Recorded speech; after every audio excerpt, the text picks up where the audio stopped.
The winter wind screamed through the desolate Kansas prairie with such ferocity that Katrina Daniels could barely see 3 feet in front of her face, and the tears streaming down her frozen cheeks turned to ice the moment they left her eyes. She had been walking for hours, maybe longer. Time had lost all meaning when the stagecoach driver had thrown her belongings into the snow and told her he would go no further with a woman who could not pay the remainder of her fare. The money she had carefully saved for months had been stolen 2 towns back, lifted from her carpetbag while she slept at a boarding house in Abilene.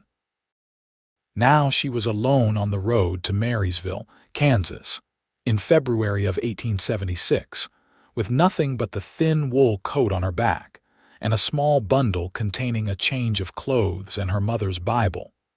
The wind howled like a living creature, pushing against her with violent intent. Katrina stumbled forward, her boots sinking into the deep snow with each agonizing step.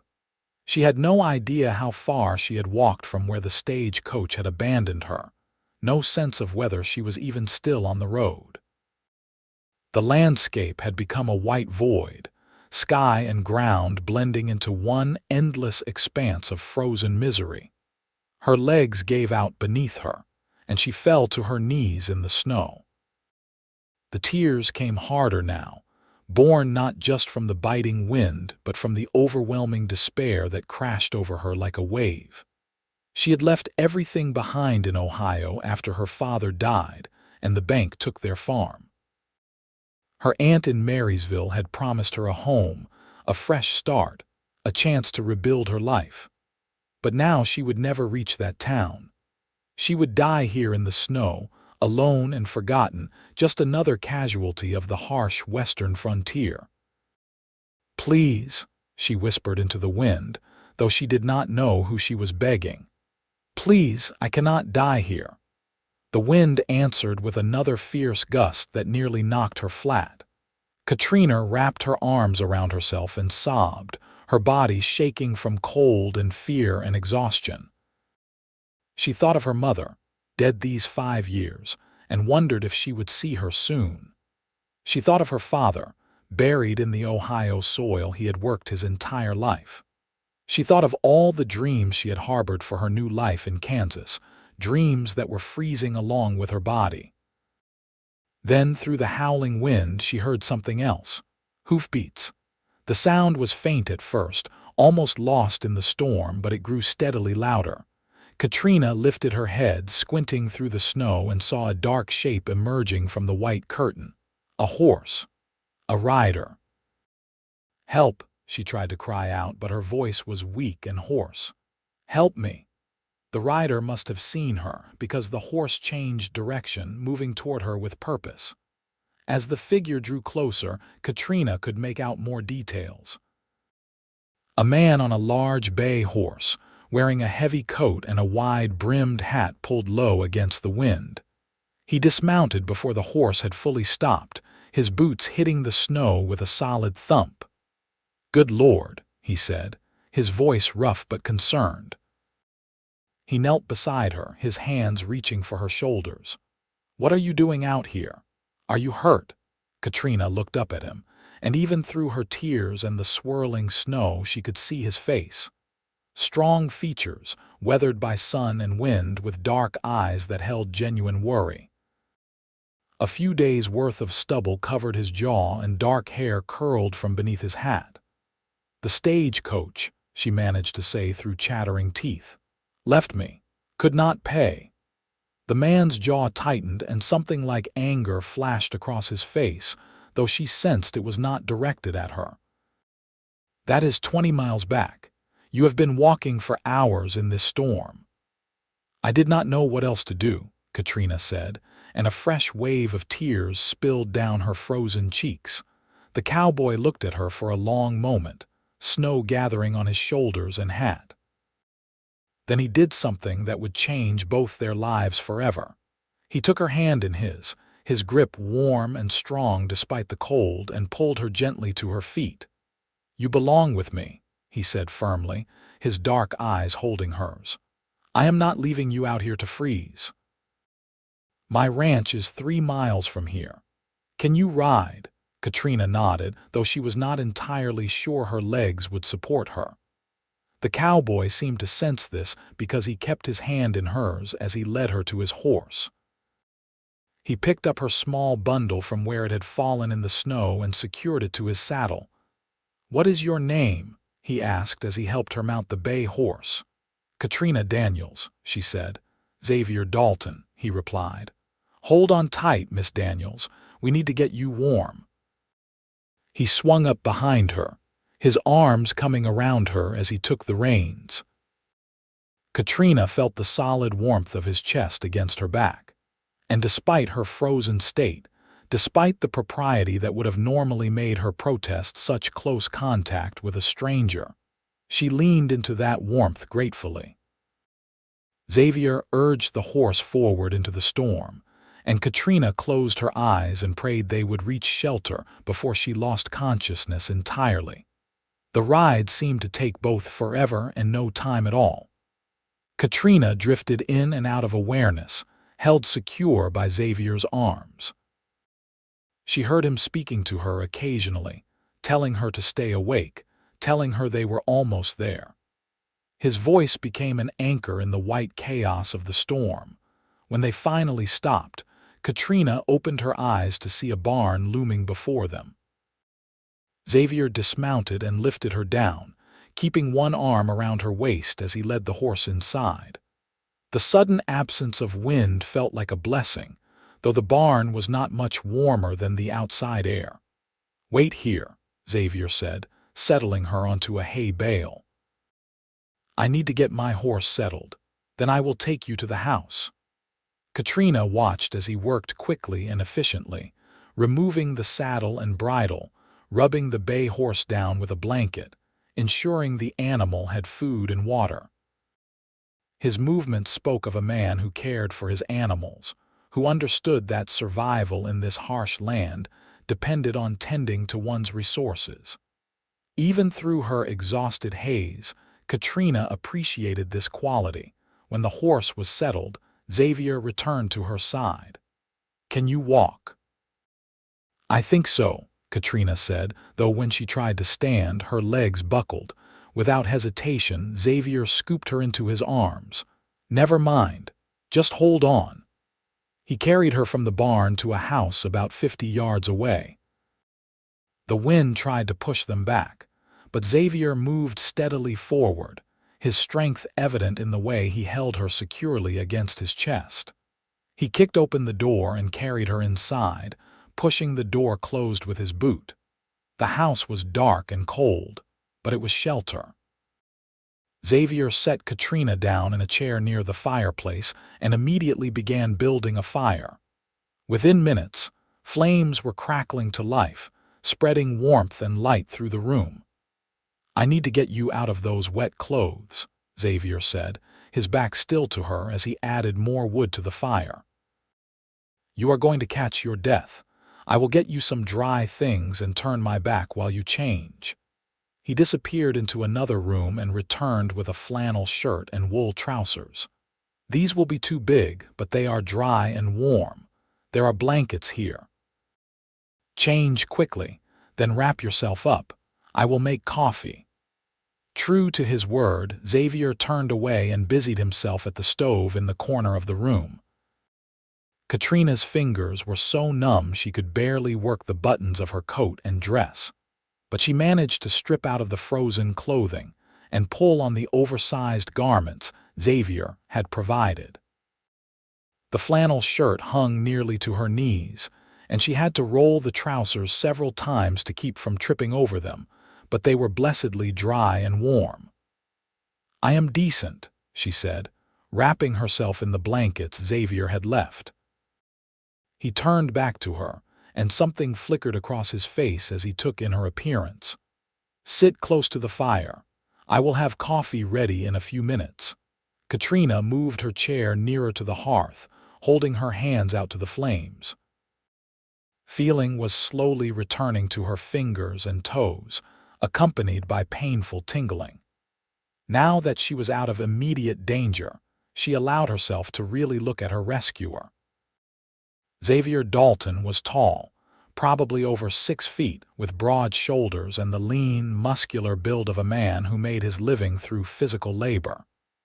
He moved with an easy grace as he prepared the coffee, comfortable in his space. She guessed him to be in his late 20s, perhaps 30. Old enough to have established this ranch, young enough to have the strength to work it. "How do you have a ranch out here alone?" Katrina asked, her voice still rough from crying and cold. Xavier glanced at her over his shoulder. "I am not entirely alone. I have a hired hand named Miguel who helps with the cattle, but he is in town for supplies. Should be back tomorrow if this storm clears.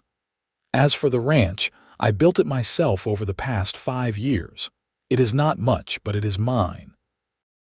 He brought her a cup of coffee, and Katrina wrapped her hands around the warm tin gratefully.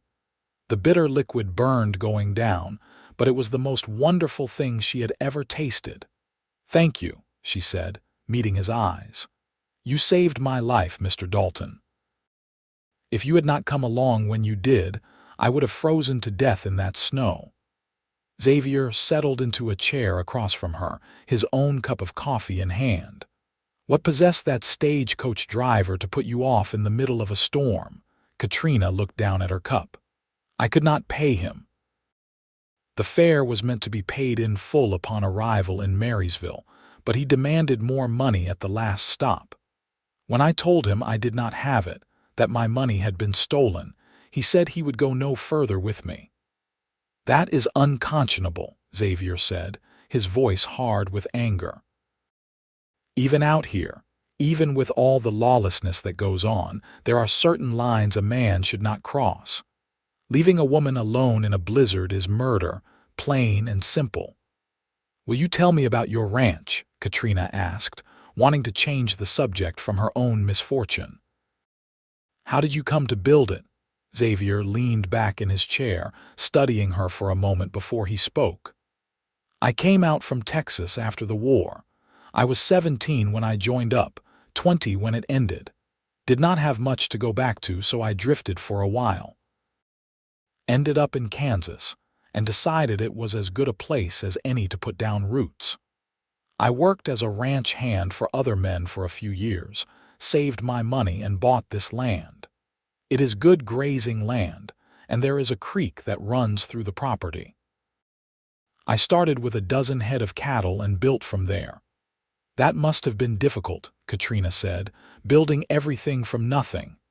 "It was honest work," Xavier replied, "and it was mine. That made all the difference." They sat in comfortable silence for a while, drinking their coffee and listening to the wind howl outside. The fire crackled and popped, spreading more warmth through the room. Katrina felt her body slowly thawing, though exhaustion was pulling at her like an undertow. "Where were you headed?" Xavier asked. "You said something about Marysville." "Yes," Katrina said. "My aunt lives there, Violet Daniels. She runs a boarding house. After my father died and we lost the farm, she wrote to me and offered me a home. She said I could help her run the boarding house, that it would be enough work for both of us." "Violet Daniels," Xavier repeated, and a smile crossed his face. "I know Miss Violet, good woman, strong as an ox and twice as stubborn. You are her niece. You know her." Katrina felt a surge of relief so strong it brought fresh tears to her eyes. "I do. I have stayed at her boarding house a few times when I had business in town that kept me late. She will be worried sick about you when the stagecoach arrives without you." "The storm," Katrina said, looking toward the window where snow was piling against the glass. "Will it last long?" "Hard to say," Xavier said. "Could blow itself out by morning, or it could last days. Either way, you are staying here until it is safe to travel. I will ride you into Marysville myself once the weather clears." "I do not want to impose," Katrina began, but Xavier held up a hand. "It is not an imposition. It is common decency. Besides, your aunt would have my hide if I let anything happen to you now." He stood and moved to the window, looking out at the storm. "You should get some rest. You have been through an ordeal. You can take my bed. I will sleep out here by the fire." "I cannot take your bed," Katrina protested. "You can and you will," Xavier said firmly. "The bedroom is through that door. There are extra blankets in the chest at the foot of the bed. Go on now. You look like you are about to fall over." Katrina realized he was right. Now that she was warm and relatively safe, exhaustion was crashing over her with overwhelming force. She stood on shaky legs and moved toward the door Xavier had indicated. "Mr. Dalton," she said, turning back to look at him. "Thank you, truly. I owe you my life." Xavier's dark eyes met hers across the room. "You do not owe me anything, Miss Daniels. Now get some rest." Katrina went into the bedroom and closed the door behind her. The room was simple but clean, with a large bed covered in quilts, a dresser, and the promised chest. She crawled under the covers, still wrapped in Xavier's blankets, and was asleep within moments. She woke once in the night to the sound of the wind still raging outside and the distant crackle of the fire in the other room. For a moment, she did not remember where she was, and panic seized her. Then memory returned, and with it came the image of dark eyes and a strong hand reaching for hers. "You belong with me." She pulled the blankets closer and fell back into a dreamless sleep. When Katrina woke again, pale morning light was filtering through the bedroom window. The wind had stopped. She lay still for a moment, listening to the profound silence that followed the storm. Then she heard movement in the other room and smelled something cooking.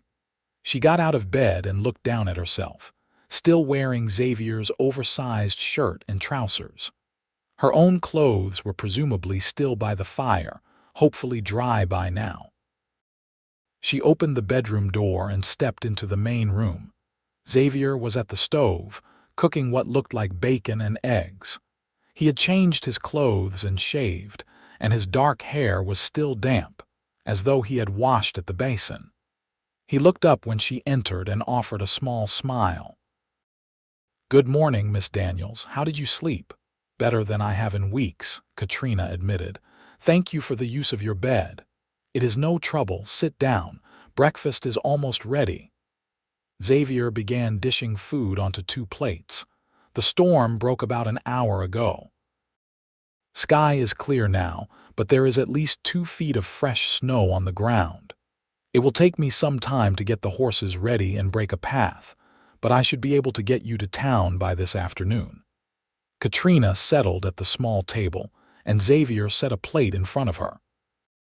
The food was simple but well prepared, and she realized she had not eaten since the previous morning. She ate gratefully while Xavier sat across from her with his own plate. "Your clothes are dry," he said, nodding toward a neat pile on a chair by the now dormant fireplace. "You can change after breakfast and we will head out." "You do not have to ride all the way to town," Katrina said. "If you could just point me in the right direction, I am sure I could make it." Xavier looked at her as though she had suggested walking to the moon. "Miss Daniels, I am not putting you on a horse alone and pointing you toward town. That would make me no better than the stagecoach driver who abandoned you. I said I would see you safely to your aunt, and that is what I am going to do." There was a finality in his tone that discouraged argument.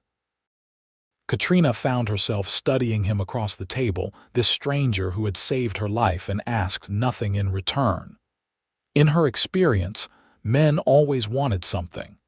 But Xavier Dalton seemed different. He met her gaze steadily, his dark eyes clear and honest. "You are not what I expected when I decided to come west," Katrina said quietly. "What did you expect? Lawlessness, danger, men who took what they wanted without thought for others." She gestured around the neat cabin. "But you have been nothing but kind to me. You opened your home, gave me your bed, shared your food. You are a good man, Mr. Dalton." Something flickered across Xavier's face, an emotion Katrina could not quite name. "I am just a man trying to do right, Miss Daniels, Nothing special about that. There is something special about it, Katrina insisted. Especially out here, where it seems like goodness is in short supply. They finished breakfast in a companionable silence. Katrina changed back into her own clothes, which were indeed dry, though still showing the wear of her ordeal. Her dress was wrinkled and stained, her coat torn in one place. She looked a mess, but there was nothing to be done about it now. Xavier was waiting for her when she emerged, holding both their coats. "I have the horses saddled. Are you ready?" Katrina nodded, and they stepped outside into a world transformed. The snow lay thick and pristine across the prairie, glittering like diamonds in the morning sun.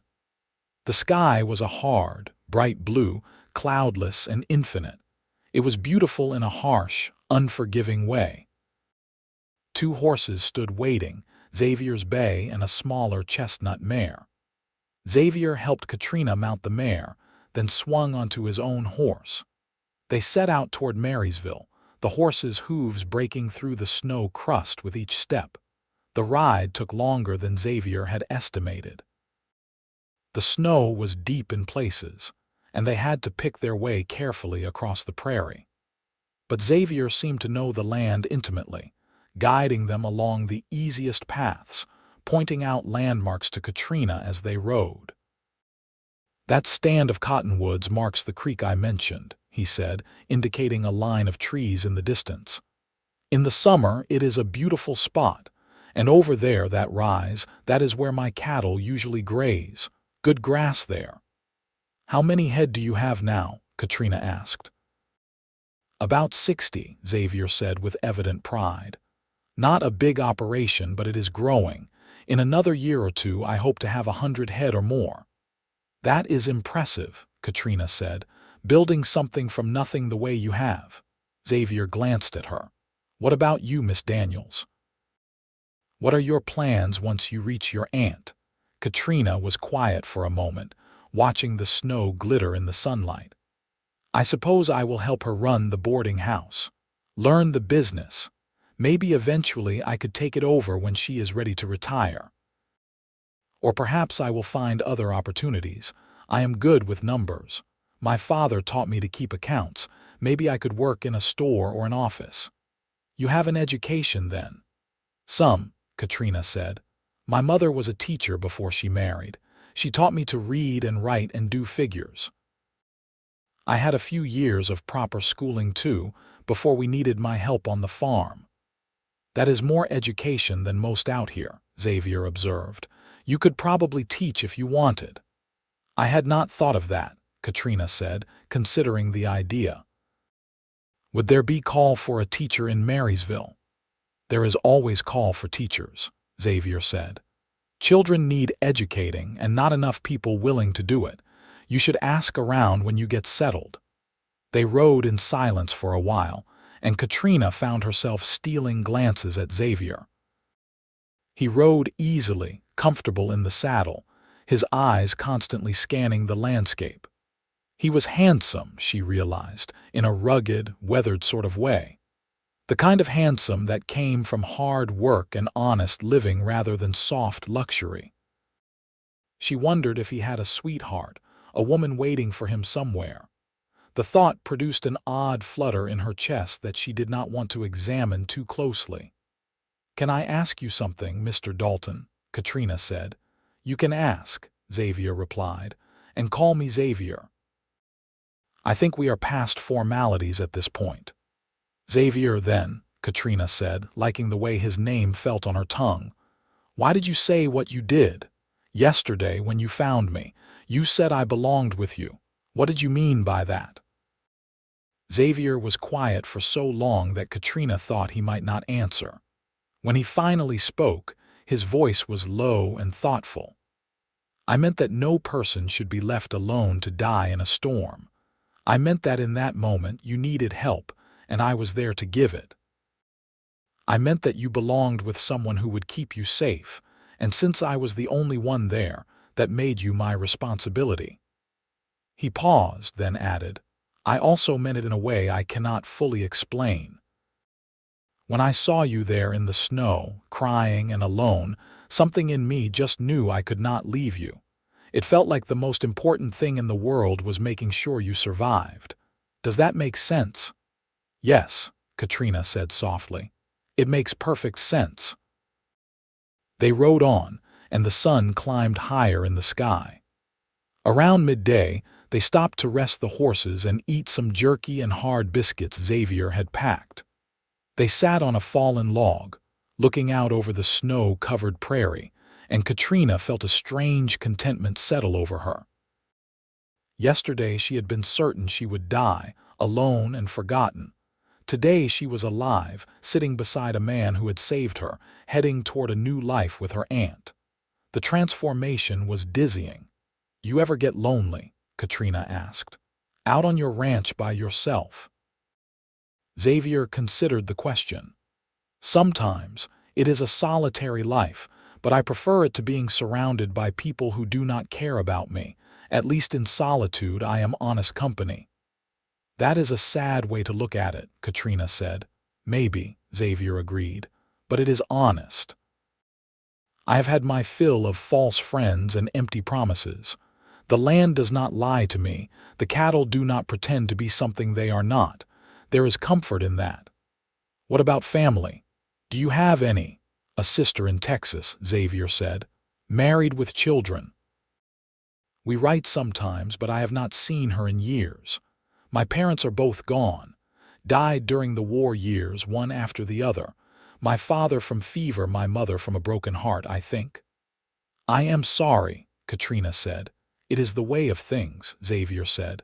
"People live, people die. All we can do is make the most of the time we have." "That is very philosophical for a cowboy," Katrina teased gently. Xavier smiled, a real smile that reached his eyes and transformed his whole face. "I contain multitudes, Miss Daniels." They remounted and continued toward Marysville. By mid-afternoon, the town began to appear on the horizon. First just a few structures, then more buildings becoming visible as they drew closer. Marysville was a typical frontier town, with a main street lined with storefronts, a church steeple rising above the other buildings, houses scattered around the periphery. Xavier led them directly to a large two-story house near the center of town. A sign out front read, "Daniels Boarding House." Before they had even dismounted, the front door flew open and a woman came rushing out. "Katrina," she cried. "Oh, thank God you are alive." Aunt Violet was a sturdy woman in her 50s, with gray-streaked brown hair pulled back in a severe bun and sharp blue eyes that were currently filled with tears. She helped Katrina down from the horse and pulled her into a fierce embrace. "The stagecoach arrived yesterday without you," Violet said, her voice shaking. "The driver said he had left you at a way station because you could not pay, but when I sent someone to check, there was no way station where he claimed. I thought you were dead, child. I thought I had lost you before I even got to meet you properly." "I am all right, Aunt Violet," Katrina said, hugging her aunt back. "Thanks to Mr. Dalton. He found me in the storm and took me to his ranch. He saved my life." Violet turned to Xavier, who had remained mounted, holding the reins of Katrina's horse. Her face transformed from relief to gratitude. "Xavier Dalton," she said. "I should have known. You are a good man. Come inside, both of you. You must be frozen and hungry." "I should be getting back to my ranch," Xavier said. "I have animals to tend to and Miguel will be back from town soon." "Nonsense," Violet said firmly. "It will be dark in a few hours. You can stay the night here and head back in the morning. I will not hear any arguments." Xavier looked at Katrina and something passed between them. A reluctance to say goodbye so soon, perhaps. A recognition that something had begun between them in that cabin, something neither was quite ready to name. "All right," Xavier said, dismounting. "Thank you, Miss Violet. I appreciate the hospitality." They went inside, and Violet immediately set about making them comfortable. The boarding house was warm and clean with a large sitting room, a dining room where several other guests were gathered, and multiple bedrooms upstairs. Violet showed Katrina to a small room on the second floor. "This is yours," she said, "for as long as you want it. This is your home now, Katrina." Katrina looked around the room, taking in the simple bed, the dresser, the small window overlooking the street. It was more than she had dared hope for. A home, a fresh start. "Thank you, Aunt Violet," she said, tears pricking her eyes again. "Thank you for offering me this chance." Violet hugged her again. "You are family, child. Family looks after family. Now, change into something clean and come down for supper. I want to hear all about your journey, though I suspect most of it was not pleasant." Katrina changed into her one other dress, a simple gray calico that was nicer than the one she had been wearing. She brushed out her long brown hair and pinned it up neatly. When she looked at herself in the small mirror above the dresser, she saw a woman who had survived, who had been given a second chance. She vowed not to waste it. Downstairs, she found Xavier sitting in the parlor with Violet, drinking coffee and talking quietly. He stood when Katrina entered, and she noticed the way his eyes traveled over her, taking in her tidier appearance. "You look much recovered," he said. "I feel human again," Katrina replied, sitting in a chair near them. Supper was a lively affair. Violet's other guests included a merchant and his wife passing through on their way to Denver, a bank clerk who lived permanently at the boarding house, and a young couple newly married and looking to buy land nearby. Katrina sat beside Xavier, and they told the assembled company a carefully edited version of her rescue, leaving out the part where she had been abandoned by the stagecoach driver. Violet's face tightened when they reached that part of the tale, and Katrina knew her aunt would have words with the stagecoach company. After supper, the other guests retired to their rooms or to the parlor to read. Xavier stood to leave, thanking Violet for the meal and the lodging. "I will see you in the morning before you go," Violet said. "Your room is at the top of the stairs, first door on the right." Xavier nodded and turned to Katrina. "Good night, Miss Daniels. I am glad you are safe with your family." "Good night, Xavier," Katrina said. "Thank you again for everything." She watched him climb the stairs, then turned to find her aunt watching her with a speculative expression. "What?" Katrina asked. "Nothing," Violet said, but she was smiling. "Come. Help me clean up from supper, and you can tell me about your father, about what happened after he passed." They worked together in the kitchen, washing dishes and putting away food. Katrina told her aunt about the bank foreclosing on the farm, about selling what few possessions they had left, about the long journey west with money running out faster than she had anticipated, and no idea what she would find in Kansas. "You have had a hard time of it," Violet said sympathetically. "But you are here now and things will get better. I promise you that. We will make a good life here, you and I." "I believe you," Katrina said. That night, lying in her new bed in her new room, Katrina thought about Xavier Dalton. She thought about the way he had looked at her in the snow, the conviction in his voice when he said she belonged with him. She thought about his strong hands and dark eyes, the way he moved with quiet confidence, the kindness he had shown her when he had no obligation to do so. She barely knew him, she reminded herself. He had saved her life, yes, but that did not mean anything beyond simple human decency. He would go back to his ranch in the morning and she would stay here with her aunt, and their paths might never cross again. But even as she thought this, she knew it was not true. Something had started between them in that cabin, something fragile and new but undeniably real. She could feel it in the way her heart had jumped when he smiled at her, in the way she had not wanted to say goodbye, in the way she lay awake now thinking of him instead of sleeping. Morning came too quickly.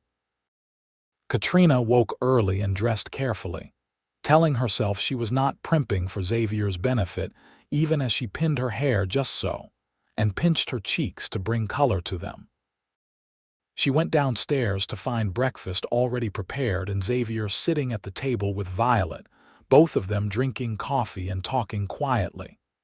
"Good morning," Katrina said, and Xavier stood immediately, that same small smile crossing his face. "Good morning, Miss Daniels." "I trust you slept well." "Very well," Katrina said, accepting a cup of coffee from her aunt. They ate breakfast together, and Katrina found herself memorizing small details about Xavier.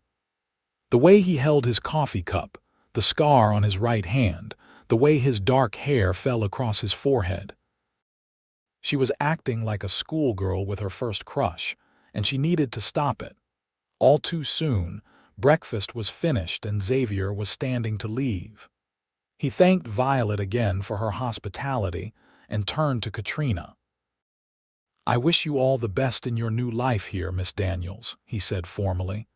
But his eyes held something warmer, something that made Katrina's breath catch. "Thank you, Xavier," she said, "for everything. I will never forget what you did for me." He nodded and headed for the door. Katrina watched him go, feeling an ache in her chest that made no sense. She had known him for less than 2 days. This was ridiculous. Xavier reached the door, his hand on the knob, and stopped. He stood there for a long moment, his back to the room, and Katrina held her breath. Then he turned around and looked directly at her. "Miss Daniels, would you allow me to call on you?" he asked. "Properly, I mean. I could come to town on Sundays, take you to church, perhaps go for a walk after, if you would like that." Katrina felt her face break into a wide smile. "I would like that very much." Xavier's answering smile was brilliant. "Then I will see you Sunday, Miss Daniels." After he left, Violet turned to Katrina with a knowing look. "That is a good man there, child. Do not let him get away."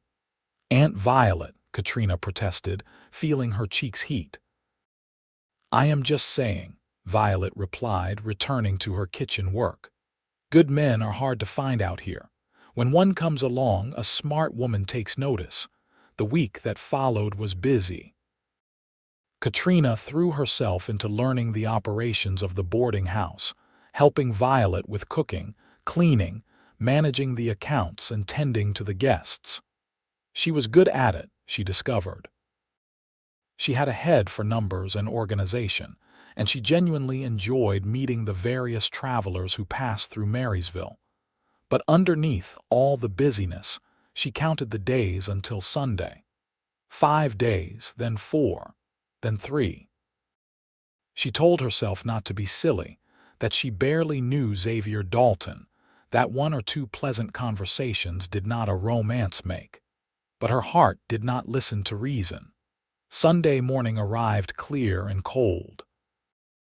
Katrina dressed in her best dress, a dark blue wool that had been her mother's and still fit her well.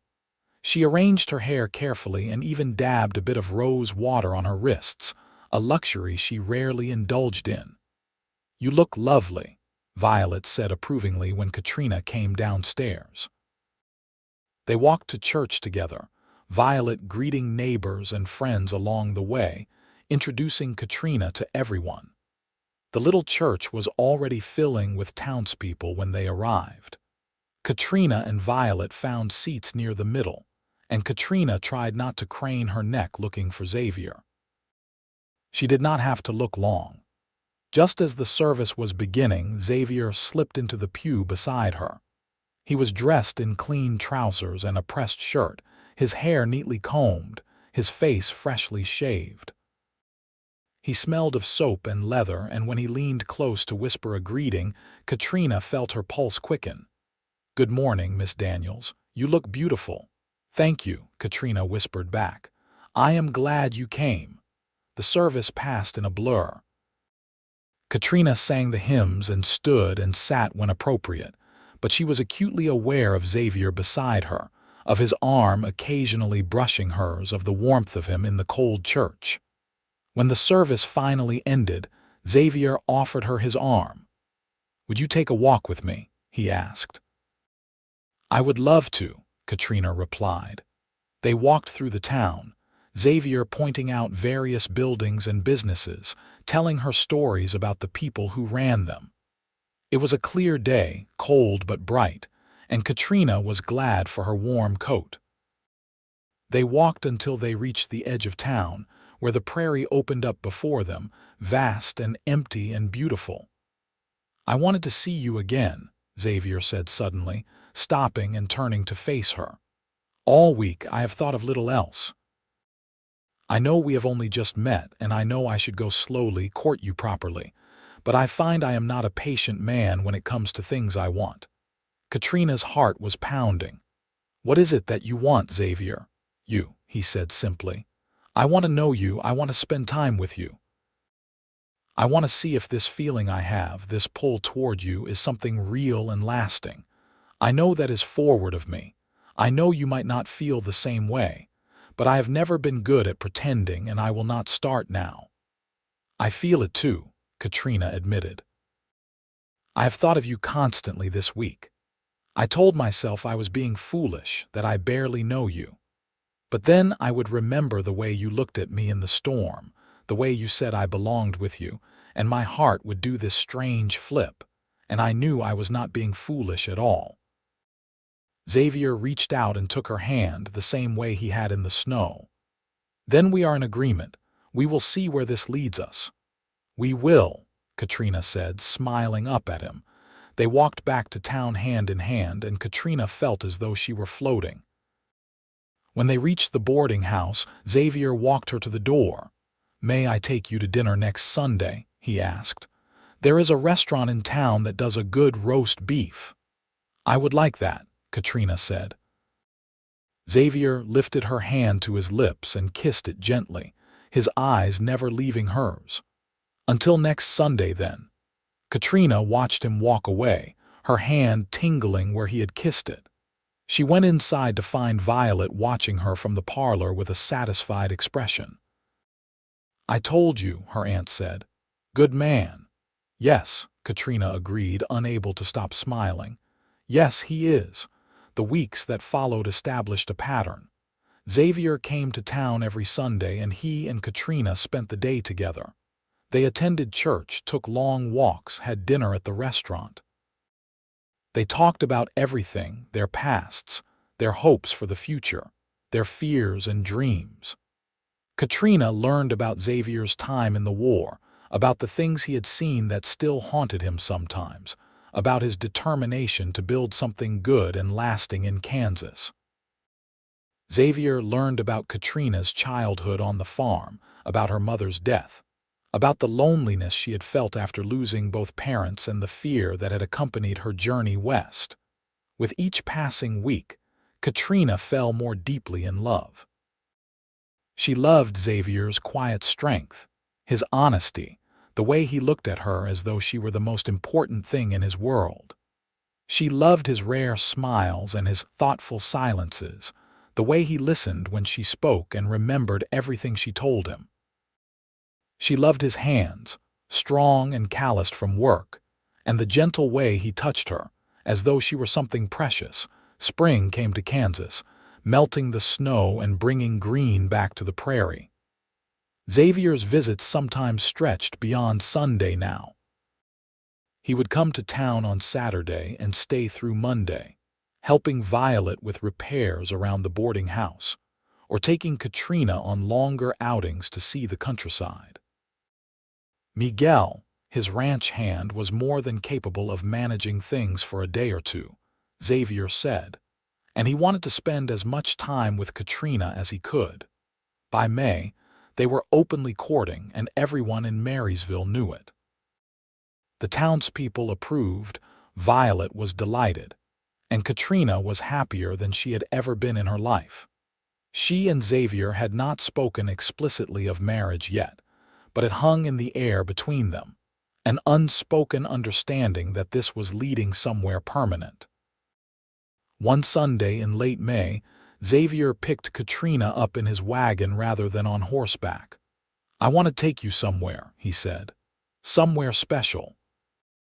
They drove out of town toward Xavier's ranch, but instead of stopping at the house, he continued on toward the stand of cottonwoods he had pointed out to Katrina months ago, on that snowy ride to Marysville. When they reached the trees, Xavier helped her down from the wagon and led her through the grove to the creek beyond. The creek was running high with spring melt, burbling over rocks and fallen branches. The cottonwoods were in full leaf, providing dappled shade, and wildflowers carpeted the ground. It was beautiful, peaceful, a hidden oasis in the endless prairie. "This is my favorite place on the ranch," Xavier said. "I come here when I need to think or when the world feels too heavy. I wanted to share it with you." They sat on the bank of the creek, close together, watching the water flow past. Xavier took Katrina's hand and held it between both of his. "Katrina," he said, and something in his voice made her turn to look at him fully. His dark eyes were intense, focused entirely on her. "I love you. I think I have loved you since I found you in that storm, though I did not realize it at the time. You are the strongest, kindest, most beautiful woman I have ever known.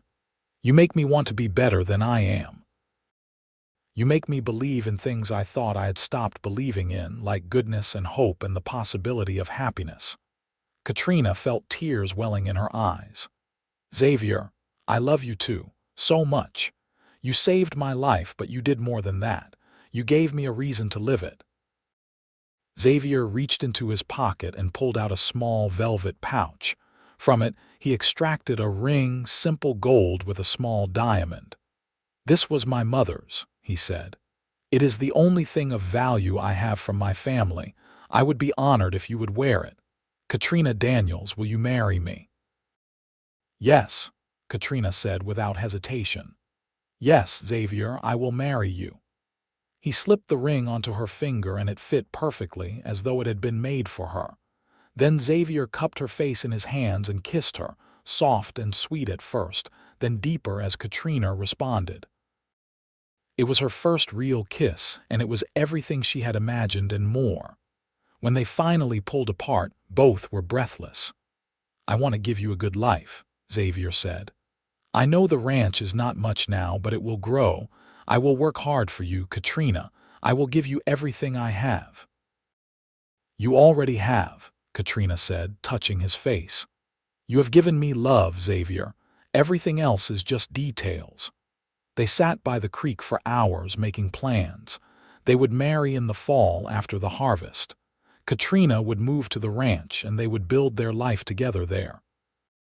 She could still help Violet with the boarding house when needed, and they were close enough to town that she would not be isolated.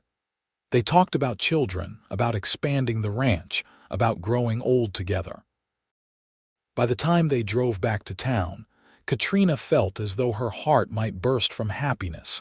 Violet cried when they told her the news, happy tears that she tried to hide by bustling around the kitchen.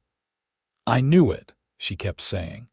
"I knew from the moment he brought you to my door. That man loves you, child, and you love him. That is all that matters." The next months passed in a blur of wedding preparations. Katrina sewed her wedding dress with Violet's help, a simple but elegant gown in cream-colored silk. Violet planned the reception, enlisting the help of half the town. Xavier worked on expanding his house, adding an extra bedroom and a larger kitchen, wanting everything to be perfect for his bride.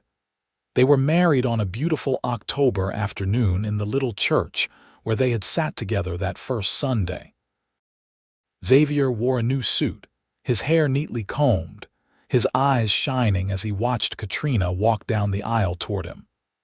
Katrina wore her cream silk dress and her mother's pearl earrings, carrying a bouquet of prairie wildflowers. When the preacher asked if Xavier would take Katrina as his wife, he said, "I will," with such conviction that several people in the congregation laughed. The reception was held at the boarding house, with food and dancing and celebration. Miguel was there, having become a friend to both Katrina and Xavier over the months of their courtship. Violet presided over everything with satisfaction, clearly pleased with the match she had helped facilitate. As evening fell and the party began to wind down, Xavier pulled Katrina aside. "Ready to go home, Mrs. Dalton?" he asked, and Katrina loved the sound of her new name. "More than ready," she said. They drove to the ranch in the wagon, now laden with Katrina's belongings and wedding gifts from the townspeople. The sun was setting as they arrived, painting the prairie in shades of gold and crimson. Xavier carried Katrina over the threshold of their home, setting her down gently in the main room. "Welcome home," he said. Katrina looked around at the house that was now hers too.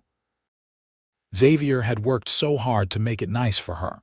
There were new curtains on the windows, a colorful rug on the floor, fresh paint on the walls. It was simple but clean and comfortable, and it was theirs. "It is perfect," she said. "You are perfect." Xavier pulled her close, his arms wrapping around her.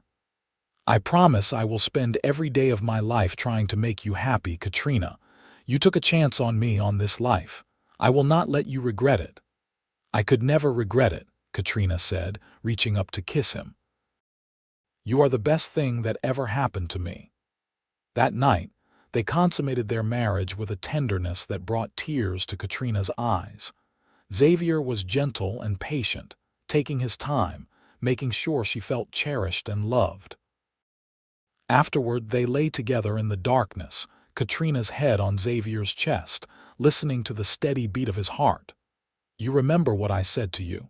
Xavier asked, his fingers trailing through her hair. "That day in the storm when I found you." "You said I belonged with you," Katrina replied. "I meant it," Xavier said. "I knew it even then, though I did not understand why. You belong with me, Katrina, and I belong with you. We belong together." "Yes," Katrina agreed. "We do." The first years of their marriage were not without challenges. The ranch demanded constant work, and money was sometimes tight. There were harsh winters and dry summers, sick cattle and broken equipment. But Xavier and Katrina faced everything together, and their love only grew stronger through the trials. Katrina proved to be an able ranch wife, learning to tend animals, manage supplies, and keep the accounts. Xavier continued to expand the herd, and slowly but surely, the ranch prospered. 2 years into their marriage, Katrina discovered she was expecting their first child. Xavier was overjoyed, though he fretted constantly about her health. When their son was born in the spring of 1879, a healthy boy with his father's dark hair and his mother's brown eyes, they named him James, after Katrina's father. Xavier cried when he held his son for the first time, and Katrina knew that the man who had once thought himself content with solitude had become someone who needed his family more than anything. James was followed 2 years later by a daughter, Grace, who had Xavier's dark eyes and Katrina's stubborn streak. Then came another son, William, and finally another daughter, Rose. The house that had once seemed so large to Katrina was now filled with the sounds of children laughing and playing. Xavier built additions as the family grew, and Katrina often thought of how far they had come from that desperate day in the snow. The ranch continued to thrive under Xavier's stewardship. With Miguel's help and eventually with the help of his sons as they grew old enough, Xavier built the small operation into one of the most successful ranches in the region. They never became wealthy, but they were comfortable, and more importantly, they were happy.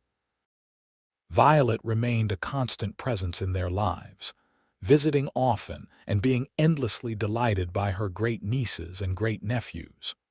She eventually retired from running the boarding house, selling it to a young couple, and moving into a small house in town that Xavier and Katrina bought for her.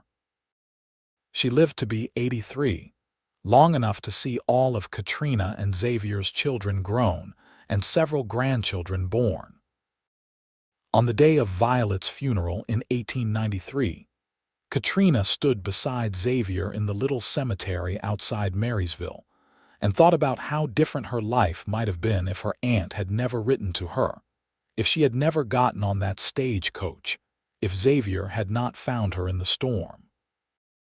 "Are you all right?" Xavier asked, squeezing her hand. "I'm thinking about fate," Katrina said, "about how so many small things had to happen to lead us to each other. If even one thing had been different, we might never have met." "But we did meet," Xavier said.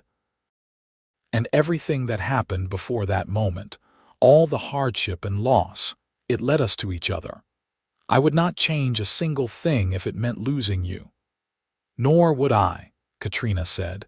They walked back to the wagon where their children waited, ranging in age now from 14 to 7.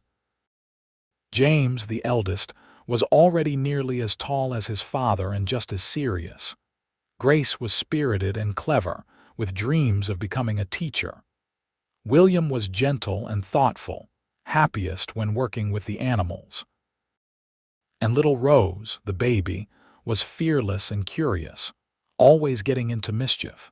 As Xavier drove them back to the ranch, Katrina looked at her family and felt a profound sense of gratitude. She thought about that terrified girl crying in the winter wind, certain she was going to die alone and forgotten. She thought about the cowboy who had taken her hand and promised her she belonged with him. She thought about all the days and years that had followed, the love that had grown and deepened, the life they had built together. That night, after the children were in bed, Katrina and Xavier sat together on the porch, watching the sun set over the prairie. They were both in their early 40s now, their dark hair threaded with gray, their faces lined by years of sun and wind and hard work. But when Xavier looked at Katrina, she saw the same love in his eyes that had been there on their wedding day, on the day each of their children was born, on countless ordinary days in between. "You remember the first thing I ever said to you?" Xavier asked. "You said, 'Good Lord, what are you doing out here? Are you hurt?'" Katrina replied with a smile. "No, the important thing," Xavier said, "the thing that mattered." "You said I belonged with you," Katrina said softly. "I meant it then and I mean it now," Xavier said. "You belong with me, Katrina. Today, tomorrow, for the rest of our lives. You are mine and I am yours, and that will never change." "Never," Katrina agreed, leaning her head on his shoulder.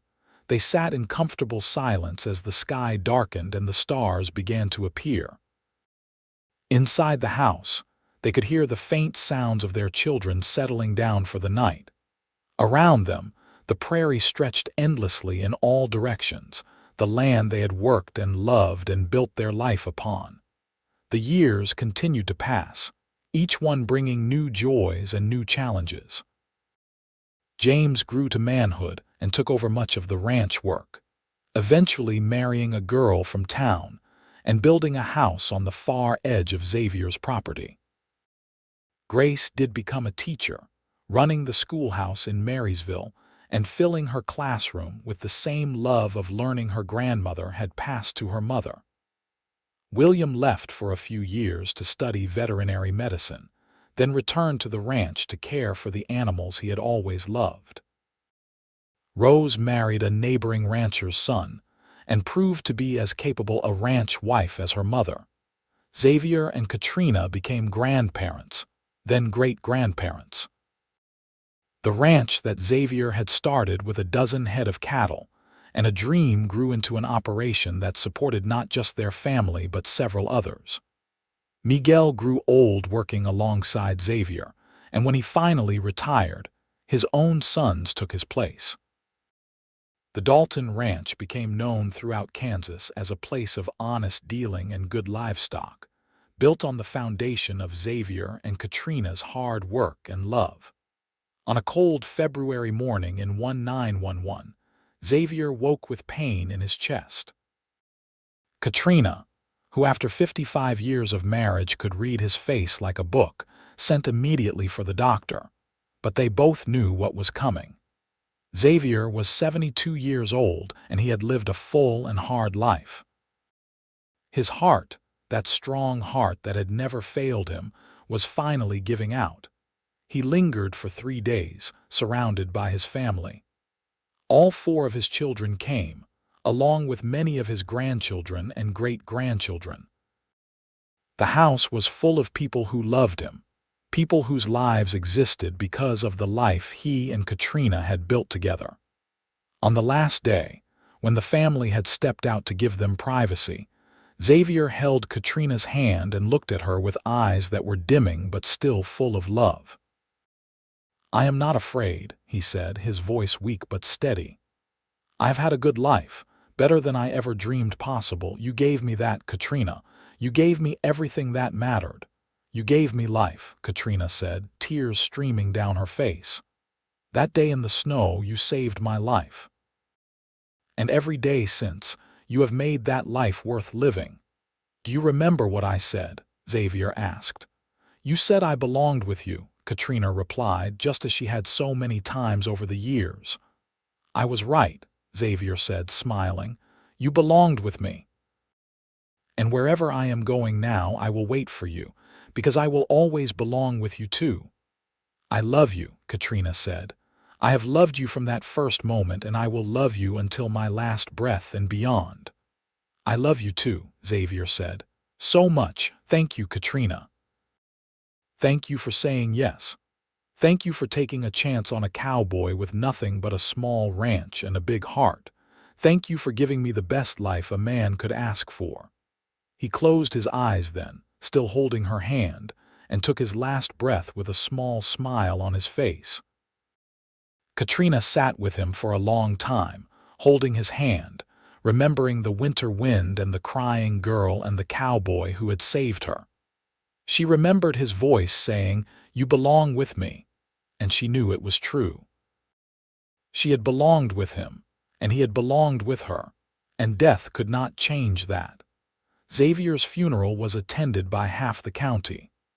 The church could not hold everyone who came to pay their respects to a man who had been known for his honesty, his hard work, and his devotion to his family.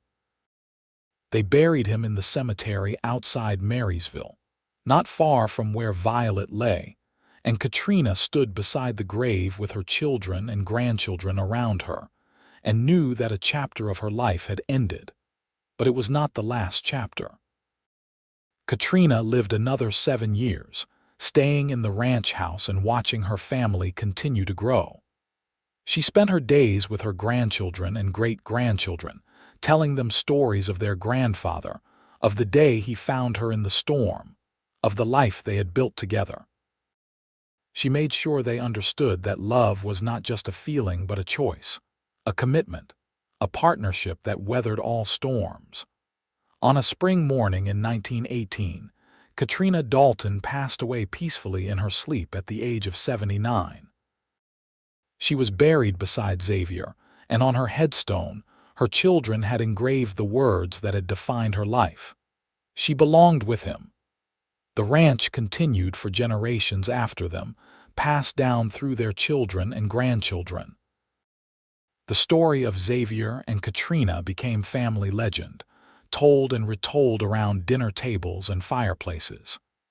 The day he found her in the winter wind, the words he spoke, the life they built together from nothing but love and determination. And if on certain winter nights, when the wind howled across the Kansas prairie, someone walking near the old Dalton ranch claimed to see 2 figures standing together in the snow, an older couple holding hands and looking out over the land they loved, well, no one was particularly surprised. Some loves, after all, are strong enough to last beyond a lifetime. Some promises, once made, are never broken. Xavier Dalton had told Katrina she belonged with him on a desperate day when she needed saving. And she had belonged with him through 55 years of marriage, 4 children, countless grandchildren and great-grandchildren, prosperity and hardship, joy and sorrow. And she belonged with him still, wherever they were now, together as they had always been meant to be. Their story lived on in the family, a testament to the power of love, the importance of kindness, and the truth that sometimes the best things in life come from the most unexpected places. Katrina had been crying in the winter wind, lost and alone and certain she would die. Xavier had taken her hand and told her she belonged with him. And in that moment, both of their fates had been sealed, their futures intertwined, their lives forever changed by a chance meeting in a storm that turned out to be destiny after all.